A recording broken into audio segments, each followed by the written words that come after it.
Hello বন্ধুরা, দুজন বন্ধু আমাকে কমেন্ট করেছো যে ডব দিয়ে দুধ খাওয়াতে। ঠিক কথাই বলেছো বন্ধু।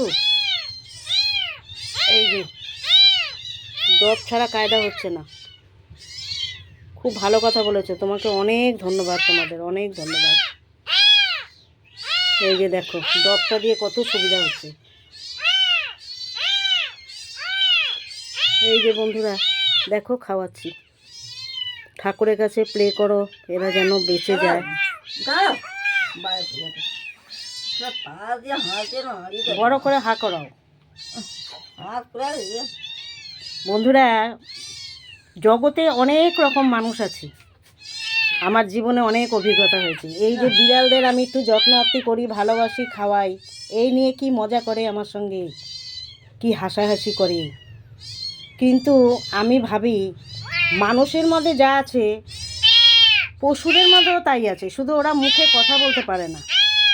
ওদের মায়ের জন্য আমার খুব মনে পড়ে। আমি যখন মাংস রান্না করতাম আমার পাশে বসে থাকতো, কি খুশি হতো যে ওকে মাংস দিয়ে ভাত দেবো। কিন্তু মানুষ কি মজা করে, তাই ভাবি যে কত রকমের মানুষ হয়। বন্ধুরা মানুষ চিনে গেছি এখন। পশুদের ভালোবাসলে মানুষ হাসাহাসি করে, এ কি?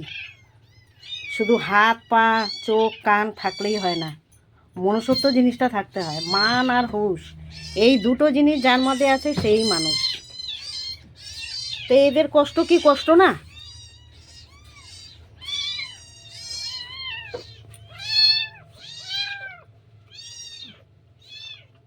এই যে বন্ধুরা দেখো খাচ্ছি।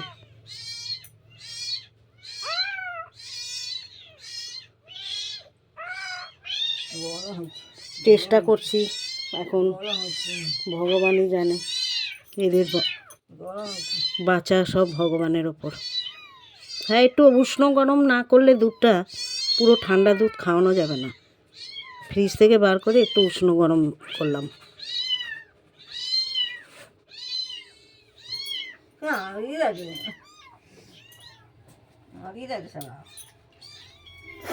আমাদের বাড়ির এই পরিচারিকা একটু ধরে ধরে হা করায়, তারপরে আমি খাইয়ে দিই।